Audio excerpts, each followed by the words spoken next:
আমাৰ এইটো 15 আগষ্টৰ কাৰণে চেকিং কৰি থকা হৈছে। আমাৰ এইখিনি ক্ষেত্ৰী থানাৰ ধূপগুৰি বুলি কয়।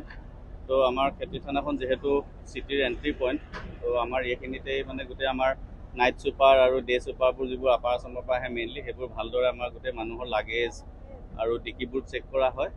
আৰু সৰু গাড়ী বা কমাৰ্চিয়েল ভেহিকুল সকলো ধৰণৰ গাড়ী আমি টাইম লৈ লৈ চিফ্ট হিচাপে আমি চেকিং কৰি আছোঁ 15 আগষ্টৰ কাৰণে। 15 আগষ্টতো যাতে আমাৰ ভালদৰে পাৰ হৈ যায় আৰু কোনো ধৰণৰ কুটাঘাতমূলক যাতে ঘটনা নঘটে, তাৰ কাৰণে এইটো প্ৰিভেণ্টিভ মেজাৰ হিচাপে চেকিংটো প্ৰায় আজিৰ পৰা 2 মাহ 2.5 মাহ মানৰ আগৰ পৰাই এইটো চেকিংটো ইয়াত চলি আছে। ইয়াত আমাৰ ৰেগুলাৰ গেজেটেড অফিচাৰ আহি থাকে, তেওঁলোকৰ ছুপাৰভাইজনত আমাৰ চেকিংটো চলি আছে।